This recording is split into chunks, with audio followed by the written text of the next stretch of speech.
May the words of my mouth and the meditations of all of our hearts be acceptable to you, O Lord, our rock and our Redeemer. Amen. Please be seated. So here we are on Palm Sunday, beginning our long journey into Holy Week, into all that is before us. Very challenging days are ahead for us, no doubt. What strikes me the most about Palm Sunday is this stark contrast that we have in our Episcopalian liturgy. We start with this beautiful procession outside. The sun is shining. It's a beautiful day. We sing beautiful songs, sing glory loud and honor, wave our palm branches. But then very quickly, we are met with the story of the Passion, that sorrowful and trying and beautiful story. So I am fresh back from the Holy Land. I spent about 8 or 9 days there. And in the Holy Land, I was struck by these contrasts as well. It's really everywhere you look there. On the third day of our trip, we were driven by a bus up to the top of the Mount of Olives, where our service started today. From the top of the Mount of Olives, you can look out over the whole city of Jerusalem.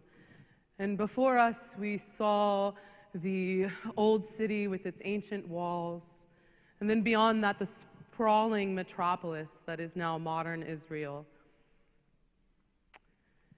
At the top of the Mount of Olives, we had a morning prayer service, which was led by a priest that was in charge of our service, but was also offered some words from a rabbi that was with us for our journey. And at the top of the Mount of Olives, we had a very kind of solemn, sober moment, looking out on this city in turmoil, seeing the Dome of the Rock, knowing the Western Wall, the Wailing Wall was right there next to it, and then looking beyond it and seeing the Dome of the Holy Sepulchre, the church where supposedly the events that we just heard in the Passion took place. So we had this really sober, kind of solemn moment at the top. And then we were handed olive branches and told, all right, now we're going to walk down probably the path that they took on Palm Sunday, the first one, down into the Old City. Now, on the day that we were there, it was kind of rainy, and the path there is very slippery and very, very steep. It's quite an incline on the way down. So it was just such a mess. We all tried to walk down this path waving our olive branches, and one of us was, somebody came up with the idea like, oh, let's sing All Glory, Loud and Honor. Now, this was a group of a bunch of clergy and recently ordained folks or people that are in the process of becoming ordained. So we're like, okay, we know All Glory, Loud and Honor, we got this. So we're singing and just like slipping down this hill. It was so messy, and it went a little like this. All glory, loud and honor to the Redeemer, the whom the lips of Jesus made sweet hosannas ring.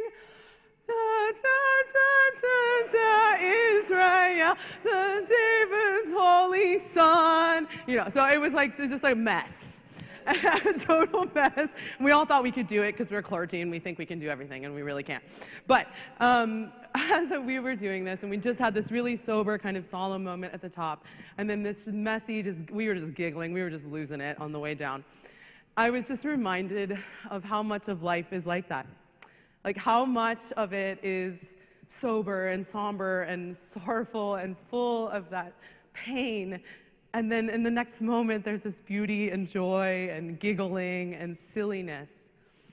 And then I was struck by, oh, so this is like the whole city of Jerusalem, right? Like this conflict that's happening between Israel and Palestine, and dare I say apartheid that is happening there. And then I was reminded of all the mess in our own country in America with all the racism and xenophobia and transphobia and homophobia and, you know, all the isms and obias that Owen talks about all the time in his sermon, and like how present that is in our lives. And then I was struck by all of the war that's happening in the world and this constant othering that we have, the us versus them, the Republicans versus the Democrats, the, you know, the versus, and it's just like this constant duality that we see in our lives. And what struck me was like, we don't need that duality. I mean, we do, but we don't need to try to mitigate it or put it somewhere in the middle. We need to hold up the power of both sides, the power of the sorrow, the power of the joy, the stories that we all have as our truths that are different, so vastly different from someone else's stories and someone else's truths.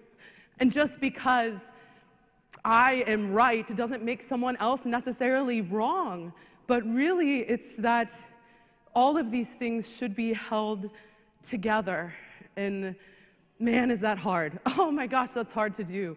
But I think that is what we are called to do in this Palm Sunday, of this very contrasting service, in this very contrasting world that we live in, with all of our different opinions and values and religions. And, you know, through all of that, the truth, I think, for all of us is that we're in this together, and that God came down and lived this life that we live, with the sorrow and the joy of riding that donkey into Jerusalem. I mean, how exciting that must have been for Jesus to be surrounded by his followers, and then how quickly that changed.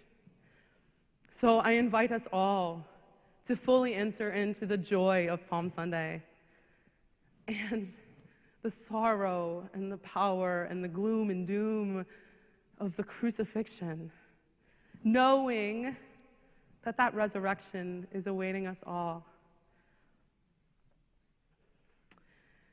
And so let us love one another despite our differences, and maybe kind of because of our differences. Let us love our neighbor even more. Amen.